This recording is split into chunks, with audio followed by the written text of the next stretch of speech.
బాలీవుడ్ కోలీవుడ్ ఇలా south north లో ఇప్పుడు రెండు సినిమాల పేర్లు మారుమవుతున్నాయి. అవే Telugu pan India films triple Pushpa. సీల్లో రాధేశ్యామ్, KGF 2 లాంటి ప్రాజెక్టులున్నా, సలార్, ఆదిపురుష్ లాంటి ప్రయోగాలు దండెత్తబోతున్నా అందరి అటెన్షన్ మాత్రం ట్రిబుల్ పుష్ప సినిమాల మీదే పడింది. ఆ రీజన్ వెనుకున్న విజన్లోని అసలు ట్విస్ట్ మీరు చూసేయండి. ప్రమోషన్ లో ఎమోషన్ వల్లనో లేదంటే కరోనా కష్టకాలంలో వస్తున్నందునో కానీ ట్రిపుల్ పుష్ప ఈ రెండింటి మీదే దేశవ్యాప్తంగా అందరి అటెన్షన్ ఉంది. సూర్యవంశీ హిట్ అయినా అది హిందీ మార్కెట్ కే పరిమితం. మరి దేశవ్యాప్తంగా సినిమాల భవిష్యత్తు తేలాలంటే డిసెంబర్ 17, జనవరి 7తోనే తేలబోతోందా? బాహుబలి, సాహోతో పాన్ ఇండియా స్టార్ అయిన ప్రభాస్ రాధేశ్యామ్ పూర్తి చేశాడు. అది జనవరిలోనే రాబోతోంది. అయినా దాని మీద పెద్దగా చర్చ లేదు.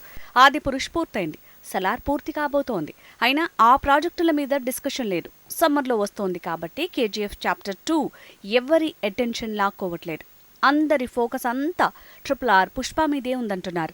మిగతా పాన్ ఇండియా సినిమాల జోలికి పోవట్లేదు. ట్రిపుల్ టీమ్ ముందు ఫస్ట్ లుక్లు, తర్వాత మోషన్ పోస్టర్లు, ఆ తర్వాత మేకింగ్ అని ఇలా ప్రమోషన్లో ఎమోషన్ పెంచుతూ వస్తోంది. అందుకే అందరి అటెన్షన్ లాక్కోగలిగారా అంటే కాదనే కమెంట్లే వినిపిస్తున్నాయి. బాహుబలి తర్వాత రాజమౌళి చేసిన ప్రాజెక్టు కాబట్టి అందరిలో ఓ క్యూరియాసిటీ ఉంటుందంటున్నారు. కానీ సినీ జనాల ఫోకస్ ట్రిపుల్ మీద పడటానికి కరోనా కష్టకాలమే కారణమంటున్నారు. కరోనా ఉధృతి తగ్గిందన్నాక బెల్ బాటం ఫ్లాప్ అయింది. కానీ ఈ మధ్య వచ్చిన సూర్యవంశీ 100 కోట్ల పైనే రాబట్టింది. సో ఆ మూవీనే అంతగా కలెక్షన్స్ రాబడితే ట్రిపుల్ ఎలాంటి సునామీ క్రియేట్ చేస్తుందనే అంచనాలున్నాయి.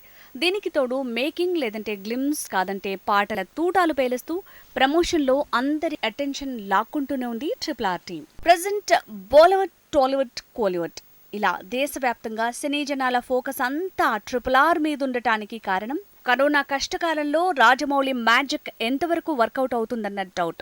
అందుకే జనవరి 7 డేట్తో కొందరి ఫేట్లు తేలబోతున్నాయనే మాటే వినిపిస్తోంది. జనవరి 7 కంటే ముందు అంటే ఎగ్జాక్ట్గా 20 రోజులకు ముందు పుష్ప మూవీ రాబోతోంది. డిసెంబర్ 17న పాన్ ఇండియా మూవీతో పుష్పరాజ్గా బన్నీ దండయాత్రతో బాక్సాఫీస్ ఊగిపోబోతోంది. టీజర్లు, సాంగ్స్తో Pushpa team already north audience లో కూడా క్యూరియాసిటీని పెంచగలిగింది. అయితే కరోనా బ్రేక్లో సూర్యవంశీ హిట్ తర్వాత రాబోతున్న సినిమా అవటం, ఈ సీజన్కు సంబంధించి ఫస్ట్ పాన్ ఇండియా మూవీ అవటంతో పుష్ప రిజల్ట్ కోసం సౌత్, నార్త్ జనం అంతా ఈగర్గా వెయిట్ చేస్తున్నారు.